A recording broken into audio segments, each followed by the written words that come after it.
mas eles não souberam, não conseguiram, se atrapalharam no meio. Além de Nosso Lar, após Nosso Lar, imperdível para o trabalhador espírita, porque esse livro é como uma vacina.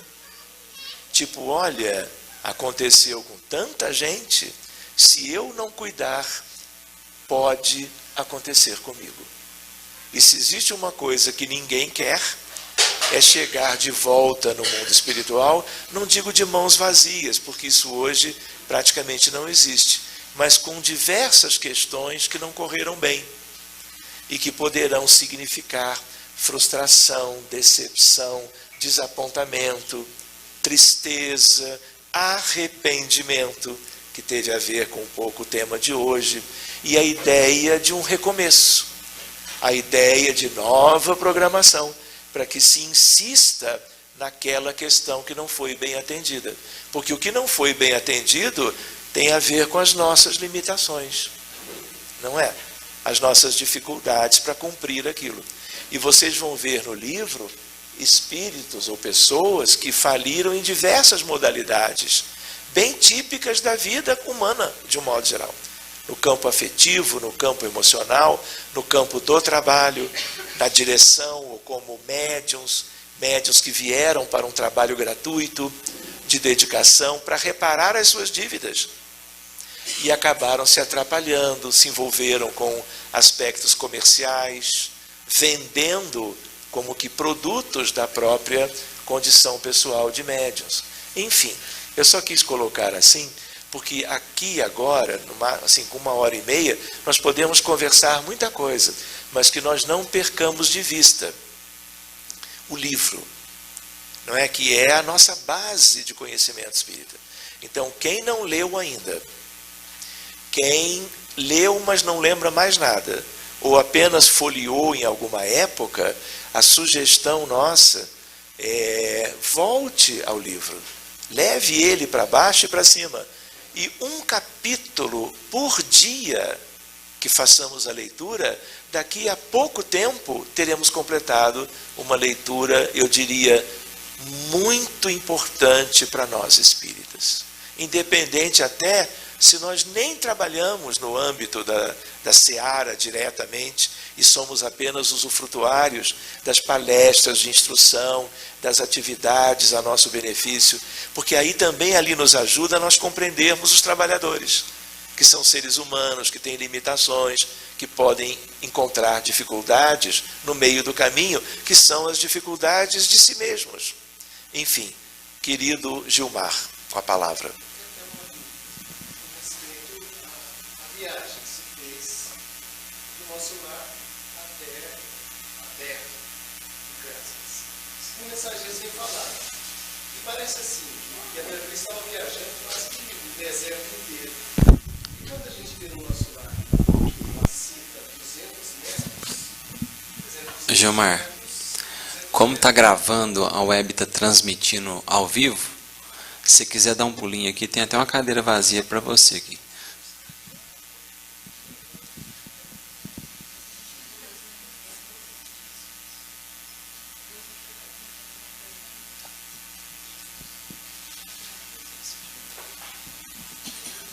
Eu acredito que seja uma dúvida pertinente com respeito a isso. Porque quando a gente vai no Nosso Lar e fala com respeito a 200 metros, e parece uma viagem tão longa, mas tão longa, que vai relatando tudo que se passava, e principalmente no Mensageiros, quando nesse percurso ainda passa no pronto-socorro, no meio do caminho, até que se chegue à Terra. Eu queria que você explicar, que é uma dúvida minha, eu tenho muito tempo essa dúvida, com respeito a esses 200 metros, porque 200 metros está ali na entrada, onde o pessoal está agora estudando os outros livros. Explica isso para mim, criatura. Criatura sou eu. Eu nunca tinha ouvido essa palavra com referência à minha pessoa, mas criatura, isso me lembra um pouco a minha mãe, eu acho que alguma coisa naquela época. Muito bem, já faz alguns anos. Mas, assim, no mundo espiritual, eu pensaria assim, Gilmar, tudo é muito relativo. E a questão das distâncias também. E nós nos lembramos que no mundo espiritual também, tudo vai depender muito das características da condição espiritual dos respectivos lugares. Então, existem regiões ou lugares em que a vida é muito parecida com a vida nossa aqui. De tal maneira que as dificuldades, vamos dizer assim, são as mesmas. O tempo passa de uma maneira parecida, a questão espacial e o deslocamento, ele se assemelha à nossa experiência quando nós estávamos na Terra. Então, dá uma impressão de que nós estamos vendo o que temos ou tínhamos aqui, só que agora como que referido no mundo espiritual. Então, a questão do tempo, tudo depende também das condições espirituais de cada grupo que está vivenciando aquilo. Para espíritos superiores, as coisas não funcionam nos moldes do que no livro nós temos referido, porque é como se o pensamento, e é assim, se o pensamento é radiação eletromagnética, como claramente André Luiz adiantou para nós em vários livros, a radiação eletromagnética, que tem a ver com a luz, tem a ver com as cores, com raios X, com raios cósmicos, com micro-ondas. Tudo isso são exemplos de radiações eletromagnéticas. E qualquer uma, quando no vácuo, a velocidade é de 300 mil quilômetros por segundo. O que é uma coisa, é um flash, é uma coisa ultra rápida. E o próprio André Luiz, que já no mundo espiritual foi contemporâneo da física moderna, porque a física moderna começa em 1900, 14 de dezembro de 1900, quando Max Planck, na Alemanha, publica um artigo que resolve uma questão da física teórica da época, que era a chamada catástrofe do ultravioleta. A previsão teórica era uma, o laboratório mostrava um resultado completamente diferente. E aí ele tem a percepção e trabalha a quantização da energia. E aí surge a física nova. E ele é o grande pioneiro e outros vieram maravilhosos depois. Então, curiosamente, toda a obra de André Luiz já é no século da física moderna. Então, se do lado de cá se conhecia, do lado de lá muito mais. Então, ele deixa entrever que o pensamento ele é taquiônico. Ele tem uma velocidade superior à da luz. E a única coisa que existe no universo, que se conhece hoje, depois de tanto avanço da ciência, que tem velocidade acima dos 300 mil quilômetros por segundo, são os fenômenos chamados não locais da mecânica quântica. E a ideia de que pensamento, então, é algo mais relevante, e faz todo um sentido, um dia a gente podia ver isso, com a ideia de algo ultra rápido, que acontece aqui e havendo interação, imediatamente está acontecendo do outro lado também. Então, para espíritos superiores, ou espíritos melhores, desvencilhados da matéria, o pensamento é uma coisa ultra rápida. Então, quanto mais evoluído o espírito, mais livre ele é. A potência mental dele é cada vez mais elevada, superior. E aí o universo vai ficando como que à sua mercê. Seja como for. Quanto à sua questão, a ideia é de nós relativizarmos. E pode ser que André Luiz tenha utilizado certos termos e certa maneira de descrever o andamento das coisas para que nós pudéssemos ver aquilo lá um tanto ainda humanizado, no sentido daquilo que nós conhecemos, porque humanos somos, vendo o mundo e tentando ver o mundo espiritual como quem vive do lado de cá, de uma maneira análoga. Agora, essas diferenças, elas são menos importantes, eu diria. mas a gente tem que relativizar, porque nem tudo que significa 200 metros, 300 metros, sejam os mesmos 200 ou 300 que nós temos num deslocamento espacial do nosso plano. A ideia qual é? É relativizar. Entendeu? Com relação ao pensamento, pode ser chamado de vibração? A vibração. Então, a vibração da gente, pode-se dizer então que nós vibramos diretamente, indiretamente em alguém com a força do pensamento, em algum momento de estresse, mau humor. A pessoa fez isso para mim, ou seja, nós vibramos indiretamente nela, automaticamente, ao pensar nisso. Olha, Max, não é isso?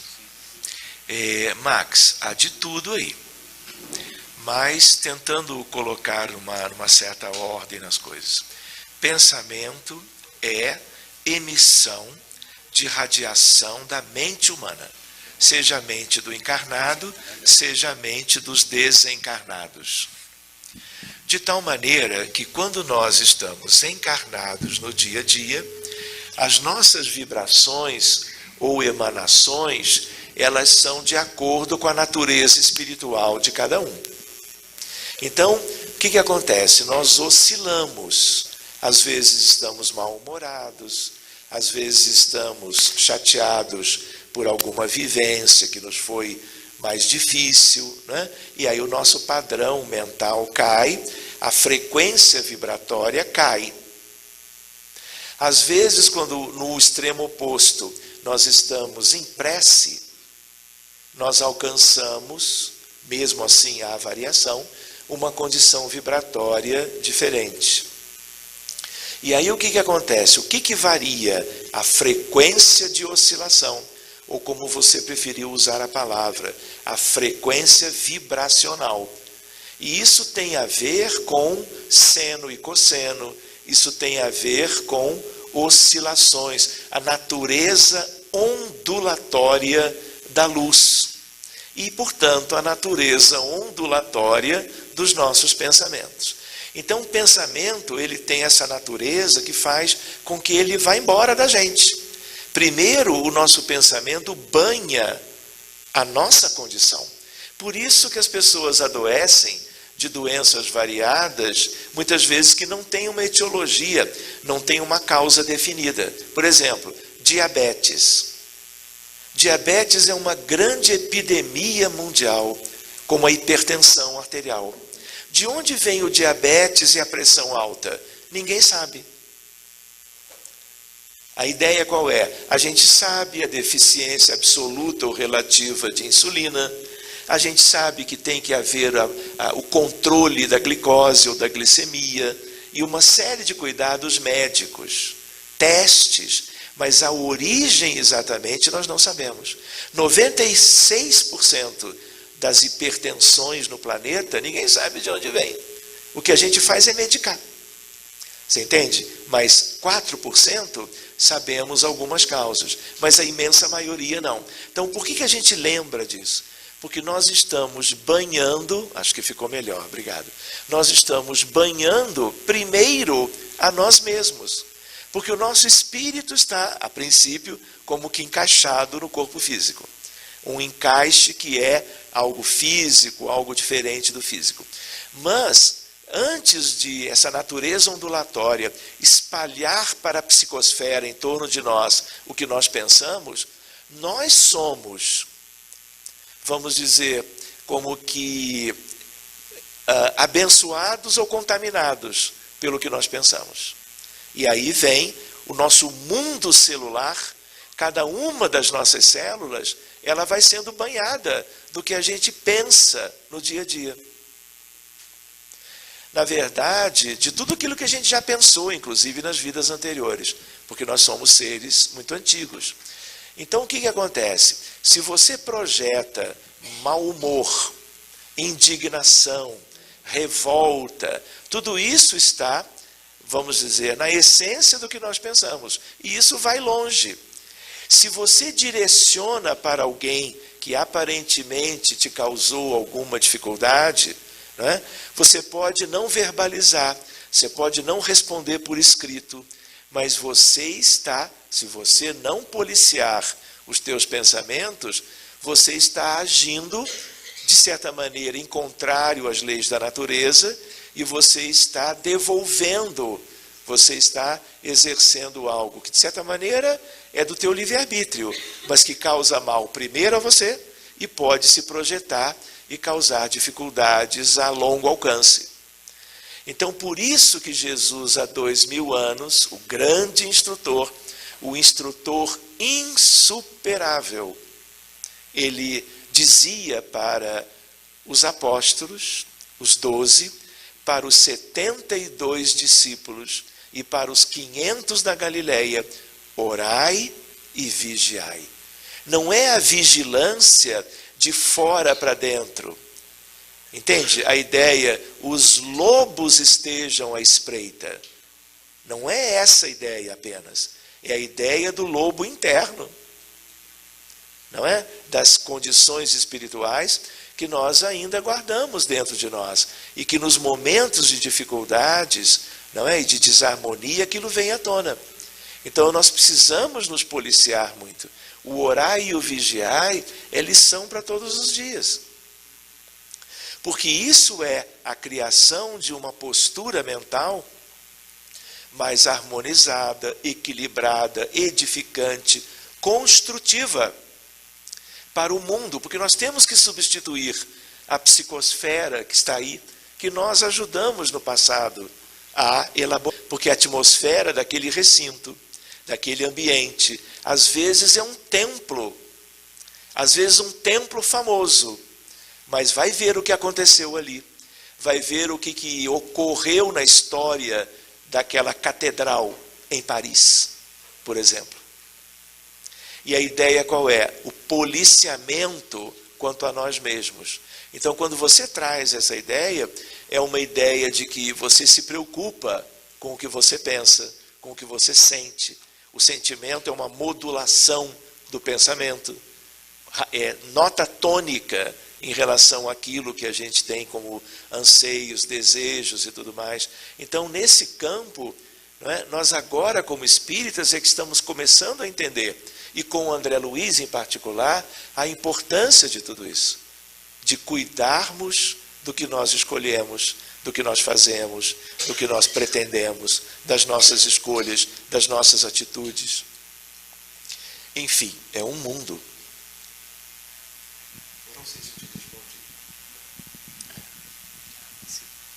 Pode se identificar aí o nome e da cidade de onde você é? Boa tarde. Meu nome é Juliana, eu vim de Araxá e eu gostei muito da palestra, que o senhor falou muito sobre a questão do arrependimento, e eu acho que ficou claro que foi o arrependimento que abriu ali para o tratamento dos companheiros espirituais ali, os algozes, e para o processo de autocura daquelas crianças. Eu gostaria de saber que o senhor fizesse uma relação, como o senhor estava falando, do pensamento com o arrependimento. Muito bem. Como é mesmo o seu nome? Juliana. Juliana. Veja só, você viu, eu acho que eu não tive tempo para lembrar de certos detalhes, mas você viu aquelas imagens que eu mostrei das zonas umbralinas? Ali tem até um pouco mais assim para baixo, vamos dizer. E a situação, quanto mais a gente vai para baixo, e médiuns operosos trabalhando no bem, eles se desdobram e vão em busca de certos aspectos de atendimento para favorecer aquelas condições de sofrimento. E aquilo, quando a gente olha a imagem, quando os médiuns vêm nas reuniões mediúnicas para a ajuda a esses irmãos, aquele conjunto é o conjunto de pessoas que não se arrependeram até hoje. É claro que não são só esses que estão ali, porque alguns são também ainda muito frágeis e dominados por outros. mesmo que já tenham algum arrependimento. É como se o arrependimento acendesse uma luz nova. E essa luz, ela cintila, ela pisca. É como um vagalume. Mas o vagalume, ele não se diferencia da escuridão? A luzinha bruxuleante da vela em meio à escuridão ilumina tudo. E muitas vezes é o princípio de uma renovação, de uma mudança e de toda uma providência dos espíritos superiores para acolher aquele que agora cintila como antes ele não sabia fazer. Então essa é uma questão. A gente lembra que o arrependimento do qual nós carecemos é um motivo de permanência de sofrimento na nossa realidade, em que as zonas inferiores são ainda as mais populosas, as mais densas, de densidade quanto aos pensamentos e sentimentos, mas densidade dos perispíritos, daqueles que vivem ali. Quem tem perispírito levinho, o campo gravitacional não atrai para baixo e eles sobem. Por isso que os espíritos superiores vivem no alto e os mais ou menos nas regiões medianas e os mais difíceis ou endurecidos, que é uma expressão de Kardec. Os espíritos que ainda não vivenciaram a coisa linda do arrependimento. São espíritos endurecidos. Onde é que os endurecidos vivem? Lá embaixo. Tem endurecido lá em cima? Não. Porque só alcança lá em cima, até em termos de tratamento em hospitais e postos de auxílio do mundo mais elevado, aqueles que já têm dentro de si a perspectiva do arrependimento. Alguma coisa já os diferencia. E aí eles são identificados e acolhidos. Então, quando você fala a relação entre pensamentos e arrependimento, há uma correspondência absoluta. Porque quem é o pensamento? O que nós aprendemos na codificação? É o principal atributo do Espírito, Filho de Deus. Se existe uma coisa que nos caracteriza, primeiro, pensamento contínuo. Animais pensam, mas de maneira fragmentada. Não é verdade? O que mais caracteriza a condição humana? Livre-arbítrio. O que mais caracteriza a condição humana? Memória de si mesmos. Não é assim? Então, pensamento é algo relevante. É a coisa mais importante. Porque sentimento e tudo mais da vida humana em qualquer parte do universo e para qualquer filho humano de Deus é o pensamento. E a gente lembra também que o pensamento é algo que vai nos favorecer na medida que nós soubermos trabalhá-lo, aperfeiçoá-lo, para que nós avancemos. De tal maneira que pensamento se liga à saúde, se liga à evolução, se liga ao processo educacional, à educação espiritual de nós mesmos, à evangelização e a uma série de questões tipicamente humanas em qualquer parte. Vou fazer uma pergunta que vale bombons. A gente vai ficar mal acostumado, né? Mas a ideia qual é? Vocês lembram de Veneranda? Eu comentei sobre ela, Narcisa dizendo, André, 1 milhão de horas trabalhadas na colônia, sem esmorecer, sem queixume, sem reclamação e sem tirar férias. Veneranda, numa tarde de domingo, já mais para o final do livro, Nosso Lar. Qual foi o tema que Veneranda escolheu? Quando Veneranda falava, a colônia inteira parava. Ficavam apenas os trabalhadores das atividades que não podiam cessar. Vamos dizer, plantonistas nos hospitais, não é? Mas a colônia inteira parava para ouvi-la. E eles se reuniam em plena natureza, fora os telões. Lá já tinha telão antes daqui, para que quem estivesse um pouco mais longe também não deixasse de acompanhar. E ela faz uma preleção para a colônia inteira, que era de constituição heterogênea, espíritos muito adiantados, outros nem tanto. Qual é o tema que ela escolheu? O pensamento. Então, se vocês hoje à noite ou amanhã tiverem um tempinho, voltem a Nosso Lar. E lembrem coloquem Veneranda Pensamento no Google. E aí vocês vão ter a preleção de Veneranda em relação a isso.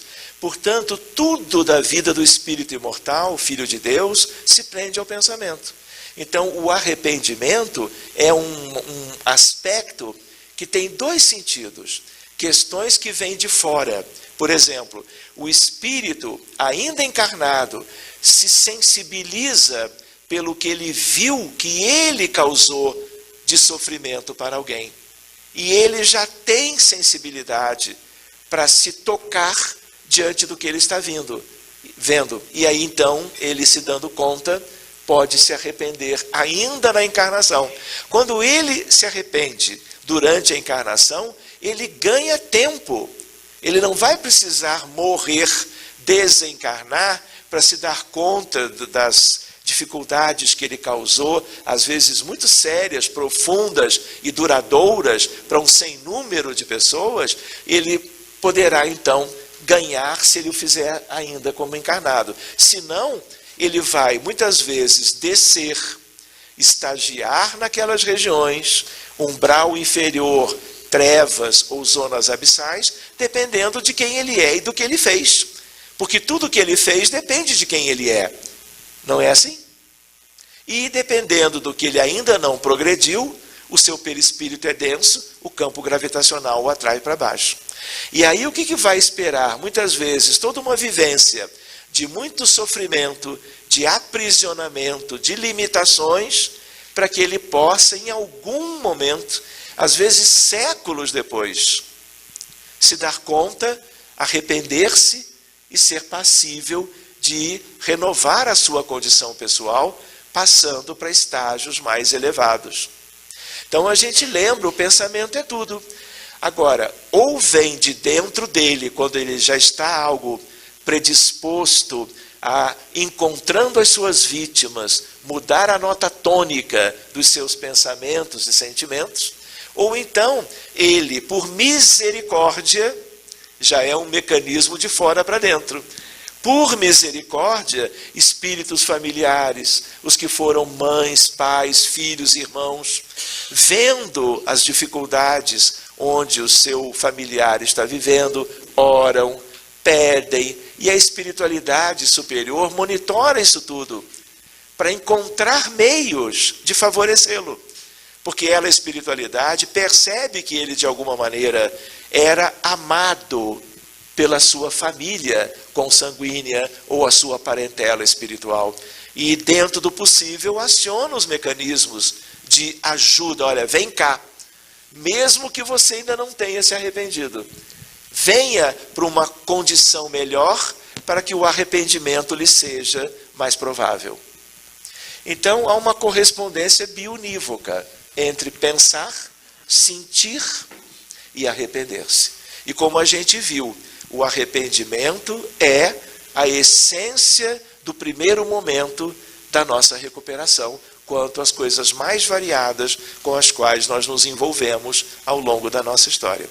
Vindo depois o sofrimento expiatório, vindo logo depois, em algum momento, a reparação, por decisão própria, com o acolhimento das propostas pelo mundo superior, mas quem vai escolher, quem vai decidir, quem vai propor, é a própria pessoa, diante de um cenário que se dá conta. Querem ver uma outra reflexão que tem a ver com isso? No mundo espiritual há um espelho de cristal, puríssimo. É um cristal da Boêmia, na República Tcheca, que é o cristal mais, vamos dizer assim, impecável que existe na natureza da Terra. Em que sentido? Nós vamos chegar em algum momento e vamos nos defrontar perante um espelho com a nossa realidade. Porque nós muitas vezes nos enganamos. Pensamos que somos alguém que nós não somos ainda. Nós não olhamos para dentro. Nós não temos muita familiaridade com a busca por esse aspecto do autoconhecimento. Quem eu sou de verdade? Eu analiso as minhas atitudes, as minhas escolhas ao final do dia. Eu me lembro ou eu faço questão de esquecer? Se eu faço questão de esquecer, o que tem sido muito comum, a gente precisa reconhecer, na verdade eu fico sujeito a repetir. Como é que eu ajo no trânsito do Rio de Janeiro? Ali você diz quem você é, brincando um pouquinho. Vocês em São Gotardo não tem isso. Em Araxá também não. Não é? Em cidades que eu nem saberia repetir o nome agora, porque é um contato com os nomes por uma primeira vez. Mas a ideia é que o dia a dia e as nossas reações, as circunstâncias, é que nos mostram a nossa realidade. Nós não somos aqueles que somos no centro espírita. No centro espírita, nós somos uma parte. E, aliás, muitas vezes, o melhor potencial de nós mesmos. Mas onde que nós somos de verdade? Em casa. Junto dos familiares. Quando ninguém está vendo, ninguém entre aspas.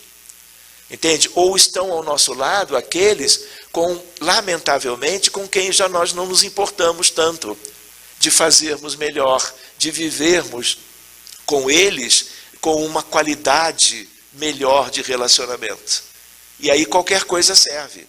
E ali é que nós somos o que ainda nós somos. Então nós nos lembramos, esse espelho é um espelho que antes do Espiritismo aguardava a nossa desencarnação. Quando eu disse ontem ou hoje, se eu soubesse, muitas vezes essa exclamação, que é a frase mais ouvida, porque mais dita no mundo espiritual, ela diz respeito a nós na frente do espelho, quando a gente vai se enxergar de verdade. E aí a gente vai ver as nossas máculas, as nossas zonas escuras, aquilo que nós acumulamos, que nós não nos desvencilhamos ainda, porque fomos preguiçosos, fomos assim descuidados, fomos pretensiosos, achando que éramos o que nós não somos. Talvez o que nós gostaríamos de ser no futuro. Vamos ser assim, mas nós temos que trabalhar por isso ainda. Então, há uma correspondência absoluta. De tal maneira que, quando o orar e vigiar, e ele volta. Se nós pudéssemos, chegando no mundo espiritual, com as dificuldades naturais, trabalhássemos a questão do orar e do vigiar, as trevas teriam esvaziado. Qual é o problema? Espíritos que se comprazem de serem como são. E que estão agindo no mundo, já agiam antes, em capela. Descuidando de tudo, tipo assim, olha, é assim e pronto. Jesus, o Cristo de qualquer planeta, não é? Qualquer referencial de luz e de progresso, eram sempre desprezados. E aí vem a necessidade do sofrimento. E às vezes é o sofrimento expiatório que pode nos despertar para o arrependimento. Olha, se eu estou sofrendo isso tudo, há de ter um motivo. Ou revoltam-se em relação a Deus, ou olham um pouquinho mais para dentro, para que possam aproveitar aquilo que o sofrimento pode permitir que venha à tona. Enfim, esse é um mundo. Não é? Posso contar uma outra história que tem a ver com isso? Existem 3 tipos de grupos de espíritos na Terra que vivem por aqui já há milênios no sentido do planejamento reencarnatório. Existem aqueles que são bem diferenciados, que já aprenderam muito, que já vêm desenvolvendo habilidades emocionais, afetivas, de acordo com os preceitos do Evangelho de Jesus, espíritos que já desencarnaram e das últimas vezes ascenderam sempre, e cada vez que desencarnam ascendem um pouco mais. Quando esses espíritos, de posse de uma consciência diferente das nossas, eles se dão conta da realidade da Terra, eles são os que mais sobem, mas os que mais planejam de descer para nos ajudar. E aí eles têm um tal grau de desenvolvimento moral que eles planejam tudo sozinho, ou sozinhos, de tal maneira que eles têm uma visão geral do mundo, da geografia da Terra, das culturas dos povos, já viveram em várias delas. E eles, além de tudo isso, têm uma condição afetiva invejável. E eles vão organizando a próxima vida. Quando eles já têm tudo bem montadinho, eles pedem o aval da espiritualidade superior. E a espiritualidade superior mais alta do que eles mesmos, sempre pela condição do que eles elaboraram e pela condição que eles têm, eles assinam embaixo, chancelando o projeto, sempre em 100% dos casos. Talvez um retoque, no sentido, olha, quem sabe é melhor um pouco mais para a direita do que para a esquerda, algo assim, mas algo menor em relação ao grande todo. E aí o que acontece? Eles renascem, não é? Com uma condição que é uma condição incomum. Existe um outro grupo, que é um grupo bem maior, mas muito maior, que são espíritos medianos, que já aprenderam muita coisa, que já sofreram um bocado, por causa do sofrimento se deram conta de coisas que eles não desejam repetir nunca mais. Eles têm relacionamentos com diversos espíritos que são afins, outros são desafeições do passado. E eles programam algo para sedimentar ainda mais os laços de amor e construir novos a partir dos laços que eram dos desafetos, para que haja uma renovação progressiva para melhor. E aí eles têm que se juntar a benfeitores que são preparados para organizar as vidas que virão, e eles estão abertos às considerações dos seus superiores.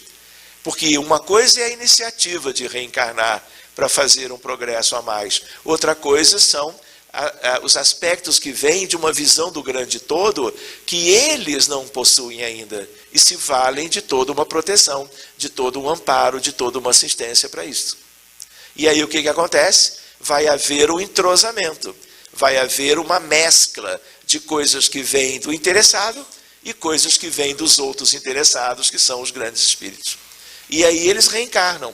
Quando a gente trabalha os mensageiros, que é o nosso livro em questão, você vai ver, quase todos eles são exemplos disso, desse último grupo que nós estamos comentando. De boa vontade, prometeram isso e aquilo, mas chegou na experiência na carne, as coisas não correram bem. Vocês entendem? Mas existem outros livros que mostram os casos em que o que eles programaram correram muito bem. Porque nesse grupo, que é heterogêneo, há uns que vão falir de uma maneira mais ampla, outros menos ampla, e outros vão corresponder muito bem ao que planejaram. E existe o terceiro e último grupo. Qual é o último grupo? É o grupo das reencarnações compulsórias. E aí não tem trato nenhum, não tem escolha. É do tipo assim, o alto decidiu, em nome dos maiores, vem cá, é aqui o teu lugar. Mas não é no sentido forçoso, como algo feito sem critérios. Pelo contrário, há muito amor envolvido, para que mesmo que sejam reencarnações compulsórias, isso tudo dê certo. Mesmo com uma alta probabilidade de não servir para grande coisa, em função do que cada um desse grupo vai viver. Quando a gente pensa em reencarnações daqueles que se demoraram muito tempo nas zonas inferiores, a grande maioria é pela compulsoriedade. É natural? É. Aonde? Num mundo atrasado como a Terra. Em outros lugares já não há mais nada disso. Na Terra, daqui a 80 mil anos, talvez, as zonas mais escuras sejam apenas um umbral inferior. já não tem a treva, já não tem as zonas abissais. Então, tudo isso, repare, Juliana, tudo isso tem mútua relação, porque são questões meio que interdependentes. Mas se deixar, vai passar da meia-noite. Meu nome é Antônio Carlos, sou do Rio de Janeiro, e queria perguntar ao senhor, a palestra que o senhor fez sobre as válvulas, né, que foi remoduladas para o cérebro que foi criado, né, para aquele irmãozinho. Então, a gente sabe que tem a força, o pensamento e a força, é a vontade. O senhor falou sobre a ideoplastia naquele momento, talvez aí o ectoplasma tenha ajudado, mas o conhecimento do senhor fez automaticamente facilitar isso, ou a espiritualidade fez aquilo sozinho? Não, fui eu. Na verdade, vem do estudo, vem de experiência prévia nessa mesma vida, de tal maneira que a gente vai tentando, de uma maneira bem natural e simples, estabelecer vínculo entre as questões, tentando sempre lembrar do valor da teoria, mas tentando trazer a teoria para a vivência, para a prática. Então juntou pela medicina a capacidade de conhecer a anatomia cerebral e poder elaborar, podia ser uma árvore, não é, um ipê roxo, não é, que nós poderíamos modelar pela ideoplastia, mas um ipê como um vegetal no mundo espiritual não seria algo útil para aquela questão. E como eu sabia que o cérebro tinha aqueles ventrículos laterais aumentados, e ele foi trazido por nosso desejo de Sydney para o Rio de Janeiro, e ele incorpora na médium ao meu lado, e eu tenho a chance de conversar com ele. Ele estava nitidamente arrependido, né? Ele dizia, eu sei o que eu ainda vou sofrer, eu sei o que eu ainda vou viver, mas ele estava, vamos dizer, agradecido. Ele sabia que ele estava sendo ajudado por um grupo de bons espíritos, né? Desde antes dele reencarnar. E aí, então, eu me lembrei de outros casos, modelei o tal do cérebro com ventrículos laterais de tamanhos normais. E esse molde ideoplástico, ele é um molde. E aí eu trago esse molde para o que é o cérebro perispiritual dele, que estava junto dele ao meu lado. No sentido de diminuir a importância do que era dele, de verdade, do que era do seu perispírito, que sofreu consequências no seu cérebro por causa dos bombardeios que ele procedeu quando na guerra. E aí então é lei de causa e efeito, de ação e reação. Então nós trabalhamos a consequência kármica do que ele havia feito. Porque quando o caso está naquele grupo, a gente envida todos os esforços. Não é? Entendendo que se chegou para aquele grupo cuidar, nós não temos que pensar, não, vamos deixar que a vida leve e que a vida faça o que tem que fazer. Se nós estamos todos empenhados, nós juntamos os esforços para fazer algo que faça a diferença. E aí, na medida que nós acoplamos aquilo, eu imagino aquilo foi mudando os ventrículos laterais que ele tinha de forma espontânea do seu perispírito. E deu certo, porque o mais curioso é isso, do molde perispiritual que nós trocamos, que nós mudamos, aquilo passou para o corpo físico, a ponto do método de imagem mostrar a diferença. Então, eu vou dizer assim, para que a gente entenda, esse é um aspecto, existem vários outros, sobre os quais um dia nós poderíamos conversar numa outra viagem, e que tem a ver com uma medicina que vai ampliando as suas possibilidades, a partir do advento da doutrina espírita, que é o Consolador prometido por Jesus. Meu nome é Vanessa, eu moro em Tiros, pertinho daqui de São Gotardo. Voltando ao assunto de pensamento, a gente sabe hoje que o pensamento ele é a base, né, da nossa transformação moral, da saúde. e tal. Mas a gente sabe da dificuldade que é também disciplinar o pensamento e modificar pensamentos automáticos que a gente tem, que a gente traz, né? E eu gostaria que o senhor me falasse como mudar o pensamento, como melhorar o pensamento. Muito bem, minha irmã. Vanessa, né? Reparem que na pergunta dela há uma ansiedade, não é? Há uma coisa bem natural que é nossa, que ela verbalizou, mas que é um desejo, uma preocupação de nós todos. Porque nós nos damos conta das nossas imperfeições por aquilo que a gente pensa, que a gente se vê como que lidando no campo mental, no mundo mental, 24 horas por dia, ou especialmente durante o período de vigília, que é quando estamos acordados, né? Lembrando que dormindo nós também pensamos. Estamos em repouso físico, inclusive repouso cerebral, de certo modo. Mas, de outro modo, as nossas almas estão atuantes no mundo espiritual. Então, é uma questão diuturna.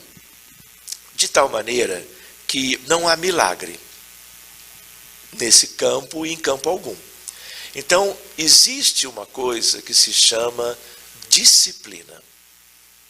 Existe outra que significa entendimento. Existe outra questão que se mistura, é a ideia do autoconhecimento. Bilhões e muitos bilhões não estão sequer preocupados com nada disso. Estão vivendo reencarnações repetidas, repetindo experiências semelhantes, terminando cada uma delas por ocasião da morte física, com muito pouco proveito. Por que o Espiritismo que veio nos esclarecer sobre tudo isso, um dia veio à Terra? Misericórdia. Olha, essa gente não para de viver em estagnação. Não há um aperfeiçoamento um pouco mais ágil. Então vamos ajudar aquela gente toda. E a determinação veio do mais alto, que é Jesus, que já previra isso tudo quando nos falava sobre o Consolador.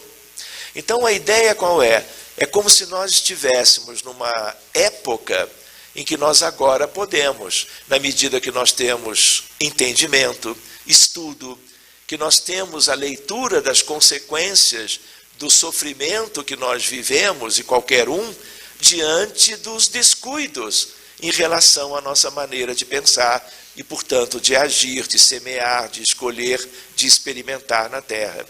Então já há toda uma vontade que justifica a tua pergunta, que é de todos nós. Então o que nós podemos fazer em relação a isso? Muita coisa, né? Mas nós somos ainda descuidados. É como se nós ficássemos esperando que os céus desçam à Terra e nos renovem.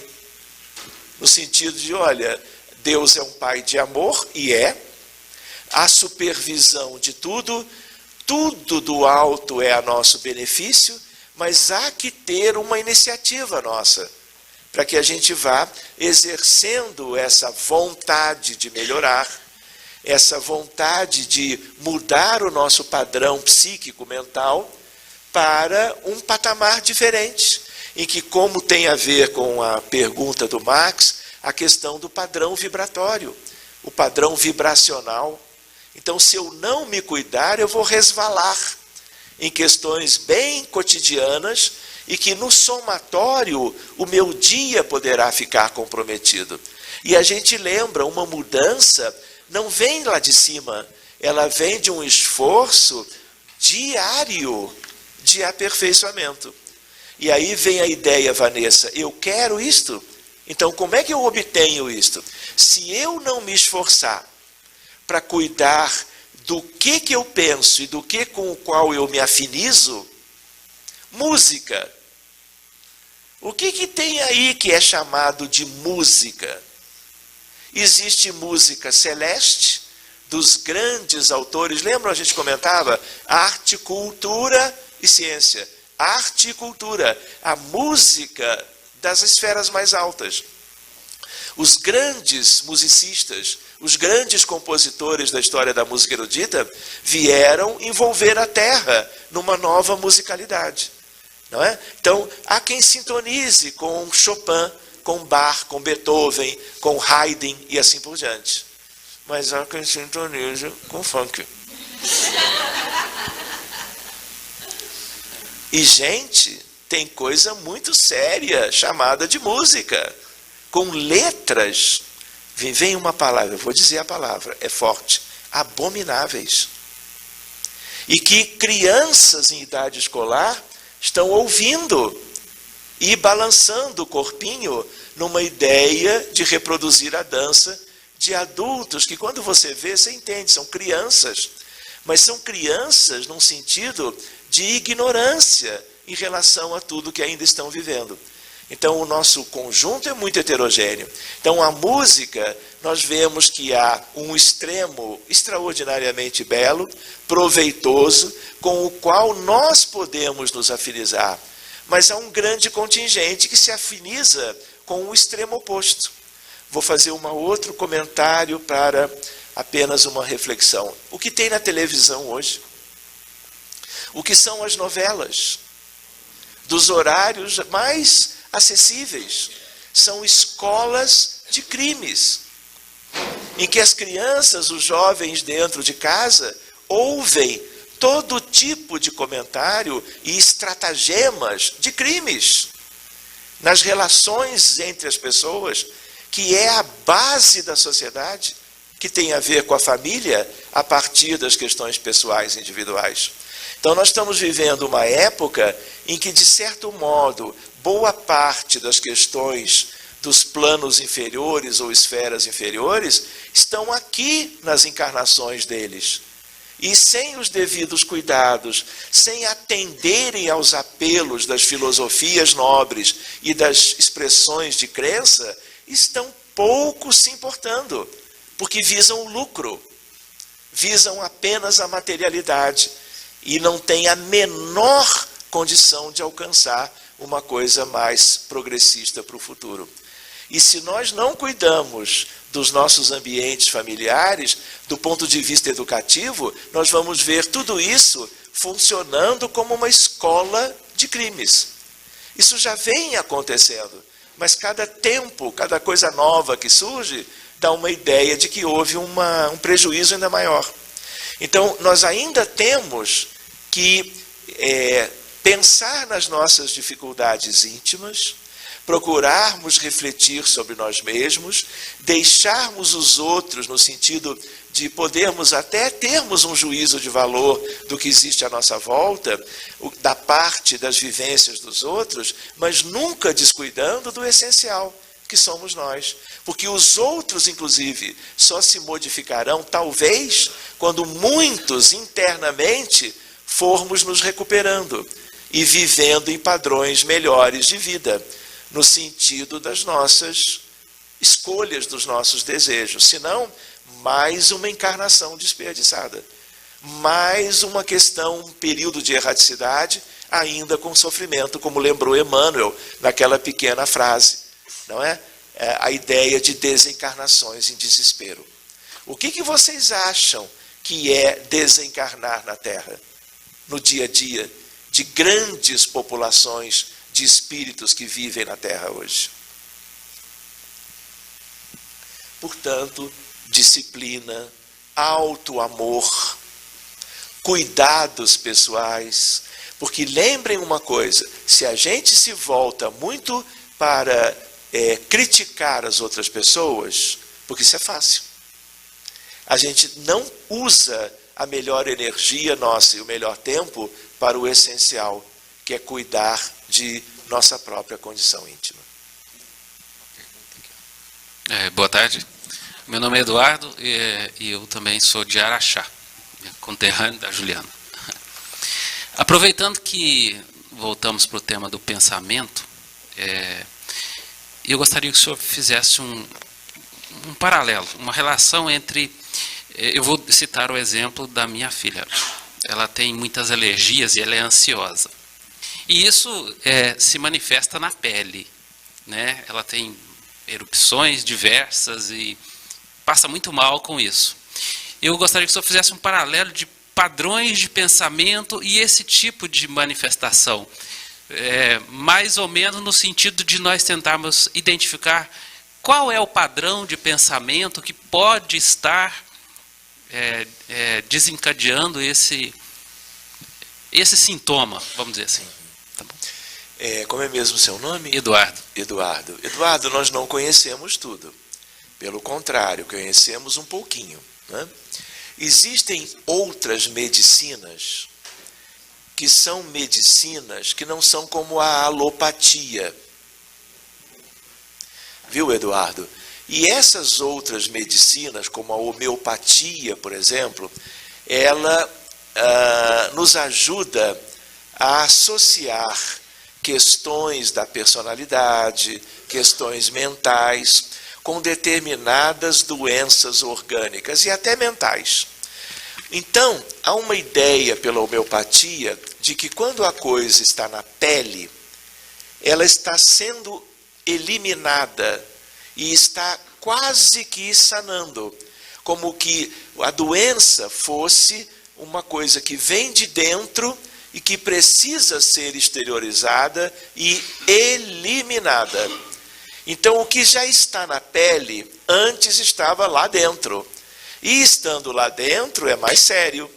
Então, a pele, por ser superficial, no entendimento de Hahnemann e de outros, como Kent, por exemplo, trazem a ideia de eliminações.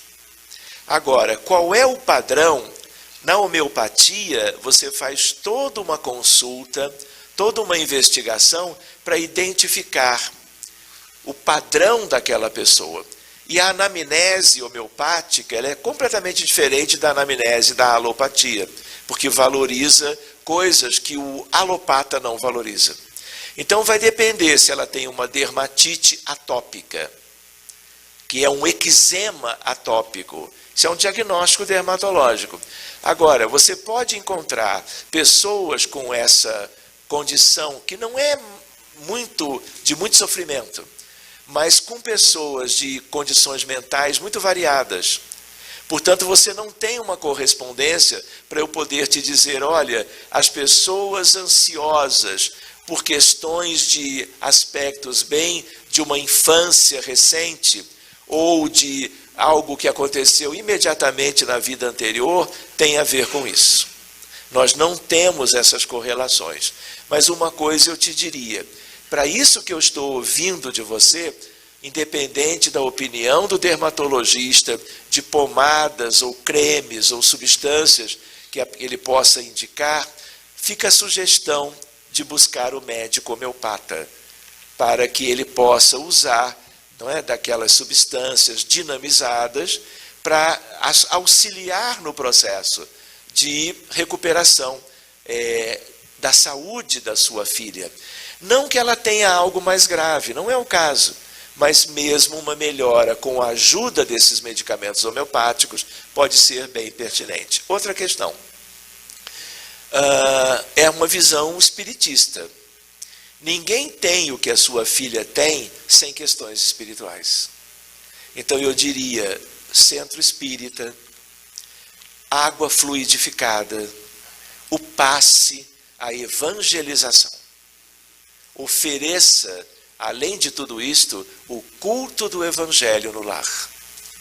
Independente do que haja, é um conjunto terapêutico pelo evangelho de Jesus, que é a medicação do maior médico de todos os tempos, que tratou uma infinidade de doentes há 2000 anos, entre cegos, surdos, mudos, rancenianos ou leprosos, pessoas curvadas, pessoas com hemorragia, o paralítico de Cafarnaum e por aí adiante.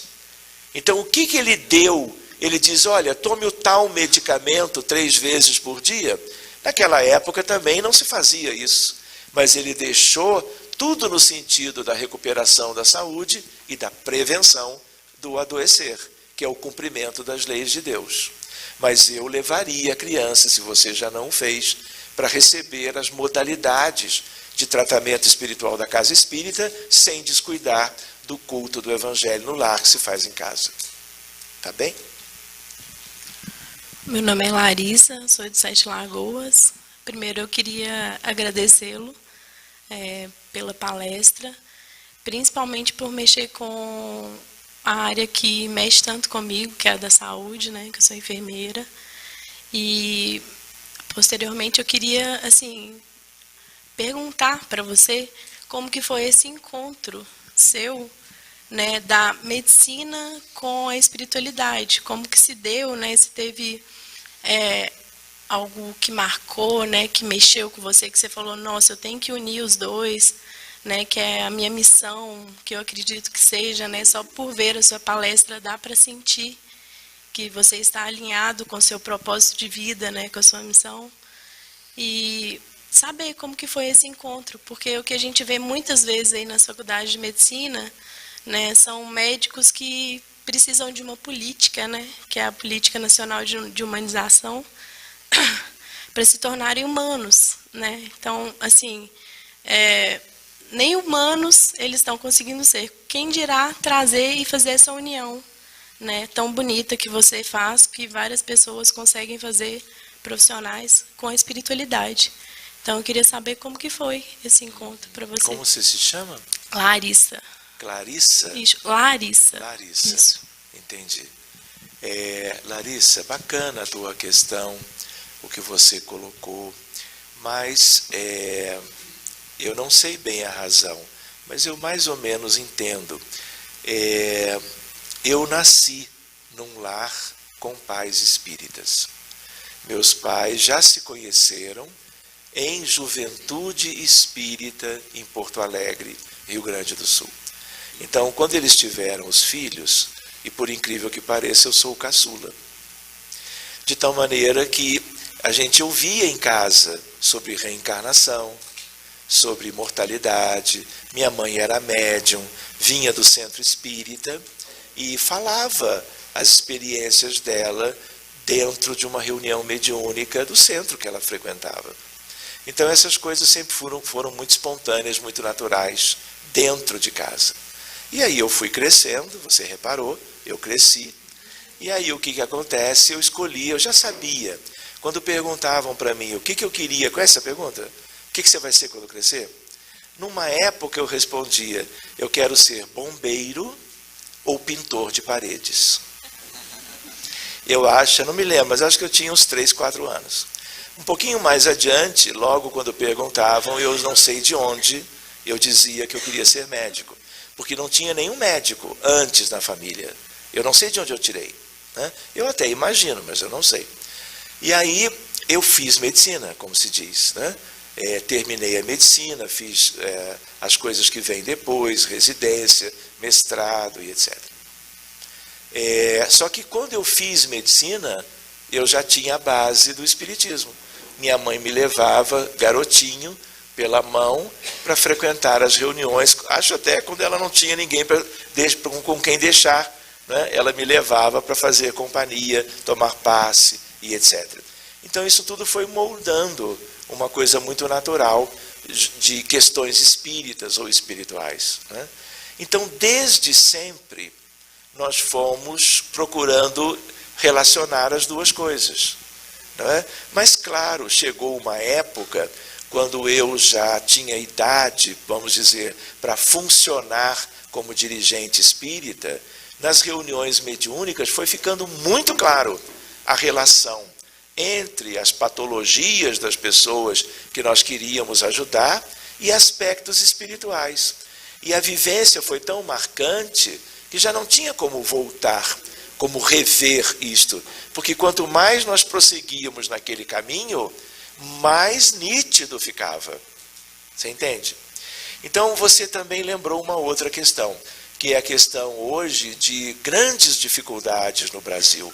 Não só no Brasil, porque uma medicina de 15 minutos de consulta hoje acontece em tudo quanto é país. E 15 minutos de consulta não dá para estabelecer uma relação médico-paciente minimamente satisfatória. E o que acontece? Há uma perda progressiva da qualidade dos atendimentos. Fora as questões sociais, fora a pobreza, a falta de infraestrutura, a falta de saneamento básico e tudo que vem concorrendo para um adoecimento progressivo dos brasileiros. As condições dos hospitais, das emergências, das UPAs, há uma deterioração progressiva. Triste, lamentável, gerando sofrimento, onde não há nem tratamento humanizado, como você falou, muito menos espiritualizado. Mas como não há uma coisa ideal ainda, estamos longe disso, apesar dessas questões, isso não impede que alguns grupos estejam trabalhando nessa fronteira entre medicina e espiritismo. Medicina e espiritualidade de uma maneira mais abrangente, mas 500 anos na frente, medicina e espiritismo. E a ideia qual é? A semente está sendo plantada. Vou contar para vocês uma ideia que isso me ocorreu de lembrar, se tivermos tempo. Posso contar? Quando foi em 2014, vou contar um pouquinho mais para trás, mas vou ainda resumir. Eu fui à Colômbia, Bogotá, para um congresso espírita nacional colombiano, de mais ou menos 11, 12 anos atrás. E eu fiquei em casa de uma senhora bem idosa, espírita, e um colega psiquiatra da Argentina também veio e nós ficamos hospedados no mesmo lugar, na casa da senhora. E fomos conversando como novos amigos. E eu contava uma coisa, ele contava outra, espírita, palestrante e médico psiquiatra na Argentina. E eu contei algumas coisas, ele lembrou de um caso dele, o Christian, que era um caso que ele cuidava desde menino, procurando oferecer como psiquiatra, como que infantil, o melhor que ele conhecia. Mas mais como psiquiatra do que como espírita. Cuidava da mãe e o pai era um doente mental, que fazia coisas em casa na frente da criança, que eram coisas completamente fora de propósito. Só para resumir. E aí ele tinha muita preocupação, porque ele tentava ajudar e não conseguia sucesso. E aí, diante do que ele ouviu nós conversarmos, ele falou: Sérgio, você pode cuidar do Christian com a sua equipe no Rio? Eu falei: claro. E aí me ocorreu: Sabino, por que você não vem ao Rio, conhece o Rio de Janeiro que você tanto gostaria, assiste no grupo espírita o tratamento para o Christian, e você une uma coisa e outra. Dito e feito, ele adorou a sugestão. Pegou a minha bicicleta e andou para o Rio de Janeiro inteiro durante uma semana, né? E correu tudo muito bem. E ele veio na reunião mediúnica que nós abrimos para o Christian. E era um caso muito complexo, muito fora da média. E aí nós cuidamos, era uma coisa, durou 2h30 a reunião só para o Christian. E o Sabino viu aquilo tudo que ele não conhecia, aquela dinâmica, aqueles espíritos, aquela realidade. Ele chorava de emoção em função de que ele percebia que eram providências a favor da recuperação do seu doentinho. O doente melhorou bastante. E ele, antes de ir embora, ele disse: Sérgio, você precisa levar isso para outro tipo de fórum, que não apenas o ambiente espiritista. E aí ele foi logo no computador: olha, o próximo congresso que envolve psiquiatria, doença mental, do ponto de vista oficial, é agora no Panamá. Mas eu estou vendo aqui, o deadline já não permite. O seguinte, sabe onde era? Beijing, na China. E não é que eu fui? Rio, São Paulo, Nova York, Narita, no Japão, Narita, Beijing. 2 dias indo e depois 2 dias voltando. Pois bem, resumi uma pesquisa com a experiência do grupo espírita, cuidando de diversos diagnósticos de pessoas com doença mental. Vocês imaginem isso. 2.500 psiquiatras, psicoterapeutas do mundo inteiro, vendo um lá que nem era da área da saúde mental, porque a minha especialidade é outra, né? E de olhos arregalados, falando de centro espírita, de médium, de mundo espiritual, de desencarnados atuando no plano físico. Então, essa semente germinou alguma coisa. Pois bem, fiquei amigo de vários profissionais dessa área de diversos países. O tempo passou. Aí surgiu 2014. Esse outro foi 2008.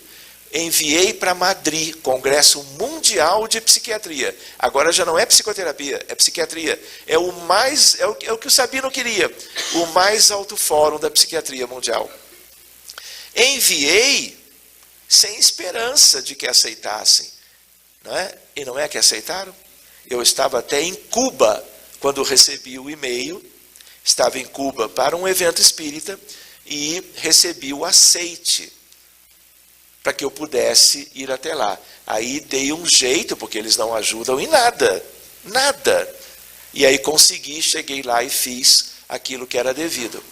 Apresentando, qual era o título? Abordagem espiritual das doenças mentais.